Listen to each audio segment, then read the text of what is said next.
What is good, YouTube? Quinn Wade coming to you out with that rookie analysis breakdown on the fast, shifty Dylan Harper. He can get to the basket with his left hand going straight at you. Good footwork, good drives from him. He also can come straight at you even in transition and finish with contact, or he can hang in the air with good body control and just finish in general. And he also has no hesitation. He knows when to pick it up. He knows when to slow it down. And he uses all that to his advantage. And he has a good, strong body, too. And he also can finish with his right hand if you try to take the left away. He is 6'5", 215, so he has an NBA body. And it's hard to slow him down and stop him. And he also shows you that he can hang in the air a little bit, too, and readjust to be able to finish. And he also has a Euro step. You think you got him slowed down, you think you got it in front of him, and then he finds a way to get right by you and get to the basket and get it inside of it. Next thing you know, he can also score from the top of the key and go all the way downhill to the basket and finish with ease. Not only that, he also can get the ball in the corners and still get to the rim, even if it's a guy in the paint or near him, showing you how skilled he is and how smart he is when he has the basketball in his hands, even as a rookie. Like I said, he's only 19, and he also can come straight at you, take his time, and spin sometimes, and still lay it up with either hand. That time he finishes with the right. He also averages a steal a game, and he can catch you slipping on those. He has active hands. He has a good, strong, balanced body, and he just has smart know-how. He also can intercept passes that can turn into baskets for himself or even his teammates. And he also is a good transition passer too. If he creates it even off a miss, he can also collapse the defense and kick out to an open shooter in the corner or at the top of the key, which is really impressive too for a guy that's very, very young and hasn't played that many games yet in his career. He also knows when to pass the ball. He knows how to look off. He knows how to make hesitation moves with his handle. He also knows how to use his speed to his advantage, but he also gets rid of the ball early to make sure he can find his teammates before the defense gets set for easy opportunities and high percentage shots. Not only that, he also knows when to drive and dump off for dunkers, spot scorers, and he also understands when to get off the ball early to make sure that they got clear to be able to finish it instead of being contested, and you have to enjoy him doing that because that's the type of shots you want. And he also can find angles for his teammates by giving them the ball early too, while they well into and ready to drive. And like I said, he also has the ability to stop and find teammates even if it's in the corner for threes, and those are hard things to do because you have to decelerate. But he also shown the ability to kick it out even if he gets a little stuck because he causes so much attention by getting in the paint that you want to stop him or you want to find a way to help so that way he can't get the drive to go down. And that's why he hurts you with the pass to the corner too, and it works out perfectly for him. He also gets rid of the ball early, so if you want to shoot it early in the shot clock, or you feel like you got a good shot, or he feels like you have a better one, he will pass it. He can knock down threes at the top of the key. He's still working on it, still getting better at it. Like I said, he's not even in 20 games this season as we're recording this video, but he also can hit threes in the corner too, and those are important things because the defense got to give you something. They can't take away everything, and it's good to be able to hit the three in the corner at the top of the key, but he also can stop and pop and hit the mid-range because you don't want him to get to the paint, so you want to wall him off from getting to the basket, and he can just stop on a dime or just pull up on you and knock down mid-range. He was able to do it in high school, he was able to do it in college, but he needs to be more consistent with it in the future if he wants to be great in this league.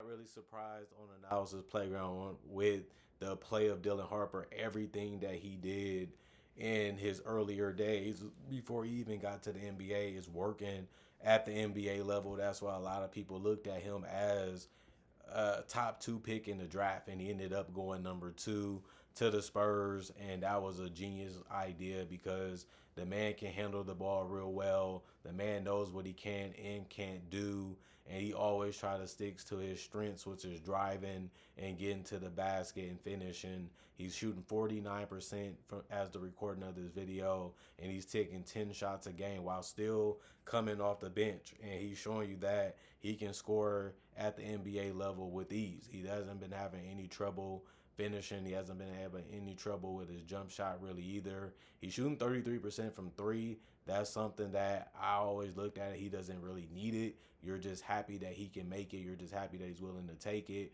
And that's something that you have to love about him, because he's not going to just settle for it just to settle. You have to really give him a lot of space, and even then he can still be a threat from three. And by him being young and being a rookie and still building his body, still building his confidence, still building his style of play, all he has to do is be capable of knocking it down. He also shooting 78% from the free throw line with 3.5 of free throw attempts. That's really good. It's showing you that he can really get to the basket and also fool the defenders and trick the defenders, while also still being able to get and one opportunities too. And that's just more points for himself, and that can help his teammates too, because the more you drive, the more they got to adjust, the more they got to change, and that gives them open looks and open opportunities in the dunker spot or in the corners or at the top of the 3-point line. And either they give you the layup or give you the mid-range, or they give you the three, or you can just force them to give it to your teammates, and depending on who's around them, that can be very dangerous. But at the same time, they have to live with something. It's a pick your poison league when you're a great player, and Dylan Harper is showing you that he is on pace to be one, has a path to be one, and we just have to see how his career plays out. He also averaging 3 rebounds a game. That's good in 21 minutes. Also 3.5 assists. Sometimes he's not even a primary ball handler, and he's still showing you that he can find his teammates in multiple different ways and also look for his shot. And like I said, he is averaging a steal. He's also averaging 1.5 turnovers. That's not that bad, but you obviously want to see him play the cleanest basketball that he can play. And he's also averaging double figures in points, 13 a game. That's really impressive for a guy that comes off the bench and has to share ball handling duties.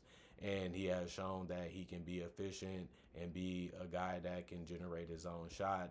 And that's something that you have to like, because for a 19-year-old that's entering the league. So he's doing a lot of things right. He's showing you that his game and his style of play fits the NBA. He didn't really have to make too many changes, too many adjustments. Obviously, his jump shot is going to have to be something that he has to continue to work on like every other player, because it just makes you flat out unguardable, because they have to choose what they want to give up. And if you're able to hit it consistently, they basically going to be at your mercy. And that's something that a lot of players learn as they continue to put work on their game, that you want to have the fundamentals, you want to understand how to play the game, you want to understand how to get yours, you want to understand how to make your teammates better.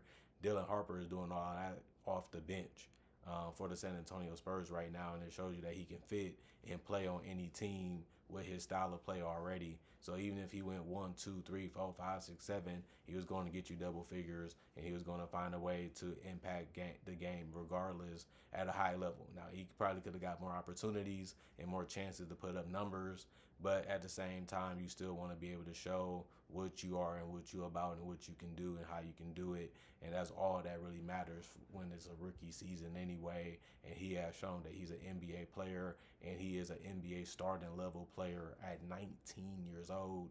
And that's the part that's crazy, but it's reality. It shows you how much these guys been working on their game and how much they love the game, because a lot of these guys is not even 20 years old, and they can get double figures on guys that's bigger and stronger than them. And then they still have the ability to still have untapped potential and improve in the future. And that's very good to see. Other than that, I love what I'm seeing out of Dylan Harper. I love what he was about when he was younger. I knew that he'd be an NBA player like most people that follow the NBA and basketball. And he's just showing us that he's the guy that we thought he was. And I think he's going to keep getting more minutes. He's going to keep getting more chances. And he's going to be a star in the future if he can stay healthy and continue to conquer the game of basketball. He's at the highest level. All he has to do is keep doing what got him here, keep doing what he's been doing to be successful, and everything will fall in place and everything will go his way. And he just has to continue to play his game. comment, like, subscribe, share, hit the notification bell to get the analysis when they first come out. I also do conversation videos too about several NBA and different topics about NBA and basketball content. I also do breakdowns of real footage just like this, but of legends, current legends, rookies, and also future stars, and also do mock draft and draft coverage too. Plus, I already got over 4,000 videos already on my channel that you can watch right now and enjoy, and it's all for free. And on top of that, I also try to upload videos every day throughout the day to give y'all something to look forward to and something to watch. And if you just new to the channel, that's why I said all those things, because you see what I can offer, and it's something that most people don't really have on their channel, and it gives you a reason to subscribe to this one because it's so much different than the other channels that have been NBA and basketball focused. Other than that, thanks for checking out the channel. Thanks for watching. I also will say thank y'all for appreciating the content for what it is and continuing to come back and continue to enjoy the content that I make. I make all the content and everything on this channel, and I'm just glad that people love and support it. And thank y'all for loving and supporting it in the past and also in the present. Hopefully y'all continue to do it in the future. Other than that, y'all stay blessed up. Y'all stay good. Peace. And I'll see y'all later today, hopefully with more analysis.